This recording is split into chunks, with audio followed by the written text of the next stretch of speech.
L'un des problèmes auxquels le continent africain est confronté, c'est le taux d'analphabétisme. L'Afrique est le continent où le taux d'analphabétisme est beaucoup élevé comparé au reste du monde. C'est l'une des raisons pour lesquelles ça va être très difficile pour le continent africain de se développer.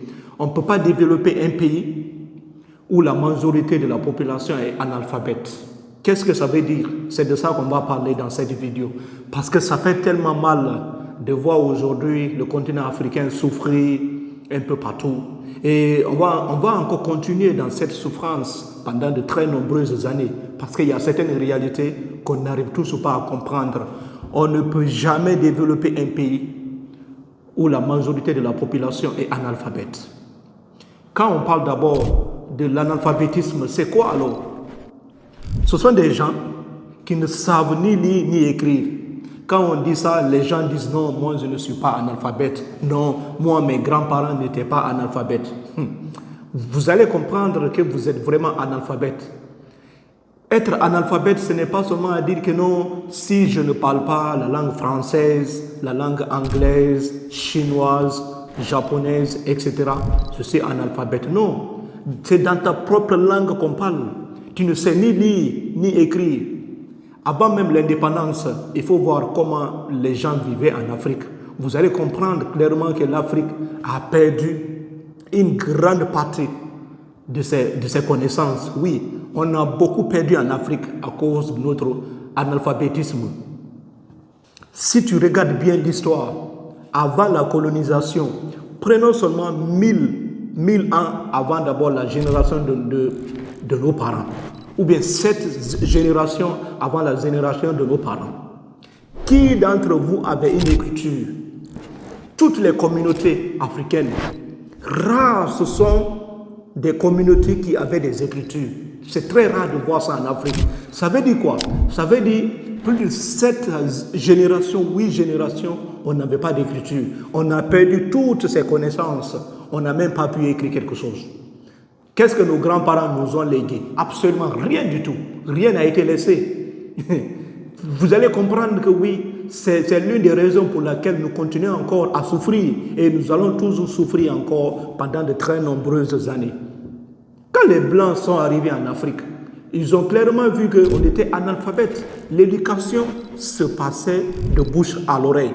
Et même jusqu'à présent, dans certaines communautés, ça continue encore. Le soir, les enfants vont s'asseoir autour du feu. L'homme le plus sage vient s'asseoir au milieu d'eux, tout en leur racontant des histoires. Cela a toujours été comme ça. On va parler, il était une fois, on va même remplacer des personnages par des lions, des éléphants, liènes, tortues, etc. C'était comme ça, l'éducation. Et même actuellement même, on a perdu même beaucoup de contes parce que rien n'a été écrit. Si un peuple ne sait ni lire ni écrire, c'est vraiment un danger pour le développement. C'est un danger même pour la démocratie. On ne peut pas développer un pays dans lequel les gens ne savent ni lire ni écrire. Ça crée toujours des tensions. Vous allez comprendre que exactement, c'est vrai, l'Afrique a perdu. On avait des hommes de bras valides. On avait des hommes forts dans notre propre continent. On avait des gens, on avait des médecins même qui savaient opérer des gens. Oui. Nos parents faisaient des opérations, mais ils sont où aujourd'hui? Ils n'ont même pas laissé un seul livre de leurs connaissances. Regardez un peu chez les Blancs. Vous allez comprendre que les Blancs, ils ont des écritures qui datent même de 2000 ans. Ces écritures-là existent. C'est la raison pour laquelle eux se développent. Parce que souvent, ils vont se référer de certaines théories ils vont se référer de certaines théories pour résoudre certains problèmes.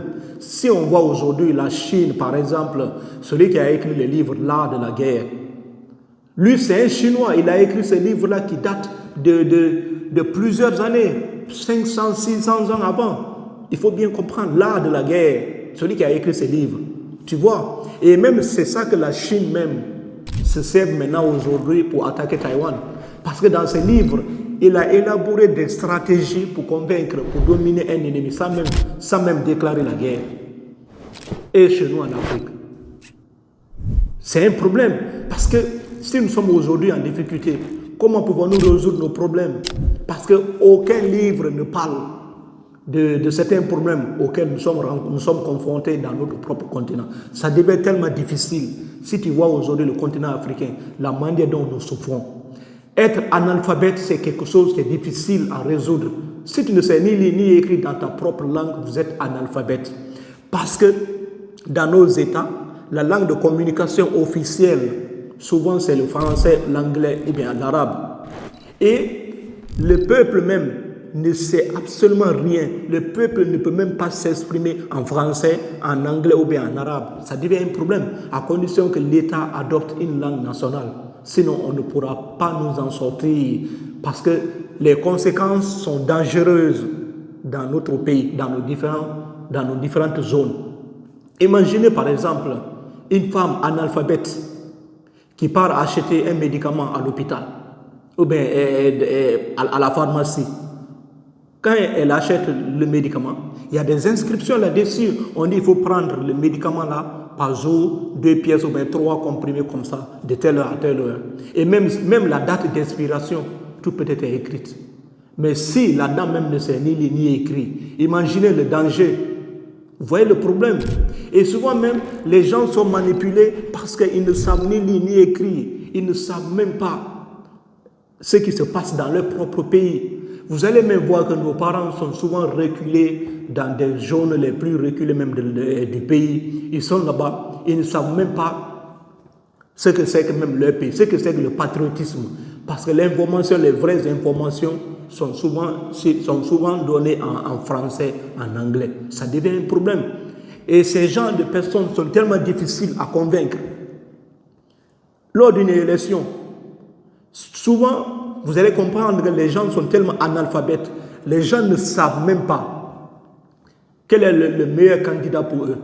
Souvent, dans leur propre zone, les gens vont venir, les gens de l'autre camp vont venir manipuler, changer même les voix même, changer même le nom même des candidats.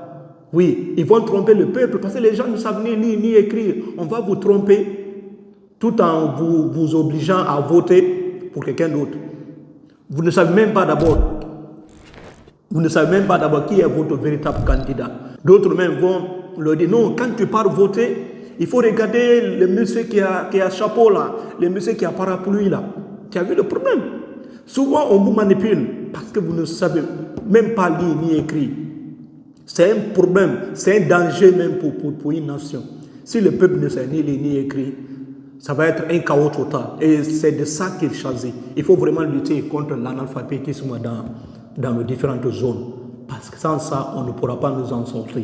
C'est pourquoi souvent, même les religieux manipulent les gens. Ce qu'on voit aujourd'hui au Mali, au Burkina Faso et même au Niger, c'est la même chose. Parce que les jeunes même ne savent même pas lire ni écrire. Ils ne savent même pas ce qui est écrit dans ces livres religieux. Les imams même les manipulent. Les imams même vont même leur dire certains versets. Tu as vu le problème? Et alors que même ces versets-là, même l'interprétation de ces versets-là ne correspond pas réellement à ce qui se trouve dans ces livres. Mais comme la jeunesse est analphabète, les gens ne savent ni lire ni écrire, ils vont prendre ça comme si c'était une réalité. C'est ça qui fait aussi qu'aujourd'hui, le terrorisme, là, ça continue toujours encore dans nos propres zones en Afrique. Et c'est de ça qu'il faut lutter. Si on voit aujourd'hui ce qui se passe dans différentes familles, on marie les jeunes femmes, les jeunes filles à l'âge de 12 ans, parfois 14 ans, c'est parce que les parents ne connaissent pas, ces parents ne savent pas vraiment lire ni écrire. Si un parent sait vraiment lire et écrire, il pourra au moins se renseigner. Parce que si tu sais lire et écrire, beaucoup de choses pourraient au moins changer ta vie. Mais vous ne savez même pas lire ni écrire. C'est un problème majeur. C'est la raison pour laquelle il faut lutter. Imaginez par exemple un monsieur qui veut acheter un terrain, il ne sait ni lire ni écrire. Il part acheter le terrain. Le propriétaire même du terrain encore, il ne sait ni lire ni écrire. Ils sont obligés de chercher un intermédiaire. Et l'intermédiaire même peut falsifier les documents. Oui, parce que vous ne savez ni lire ni écrire, on falsifie le document. Et finalement, après quelques années, Vous allez commencer à vous plaindre parce que vous avez été dupé, vous avez été arnaqué par des gens. Imaginez dans une usine, par exemple, une usine où les gens travaillent, mais les employés sont analphabètes. Et les machines que les employés là utilisent, sur certaines machines, c'est bien affiché comment utiliser tel produit, Faites attention à telle machine, parce que ces machines-là contiennent des produits chimiques, ça peut facilement éclater. Tu as vu le problème? Et les gens ne savent ni lire ni écrire. Comme ils sont analphabètes, ils vont continuer à utiliser ces machines-là jusqu'à ce que même qu'il y ait un problème, un danger, qu'il y ait même de l'incendie. Cela même peut tuer même tous les employés de l'usine. Parce que les gens sont analphabètes. C'est ça aussi qui crée la division. Parce que souvent, tu vas voir quelqu'un, il défend juste un candidat dans son propre pays. Il n'a jamais lu le projet de son candidat. Il ne connaît absolument rien du plan de son candidat parce que tout simplement, il est de sa communauté.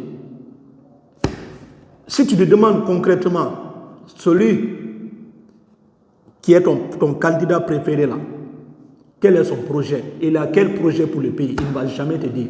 Parce qu'il est analphabète. Il ne sait ni lire ni écrire. Ça cause un problème majeur.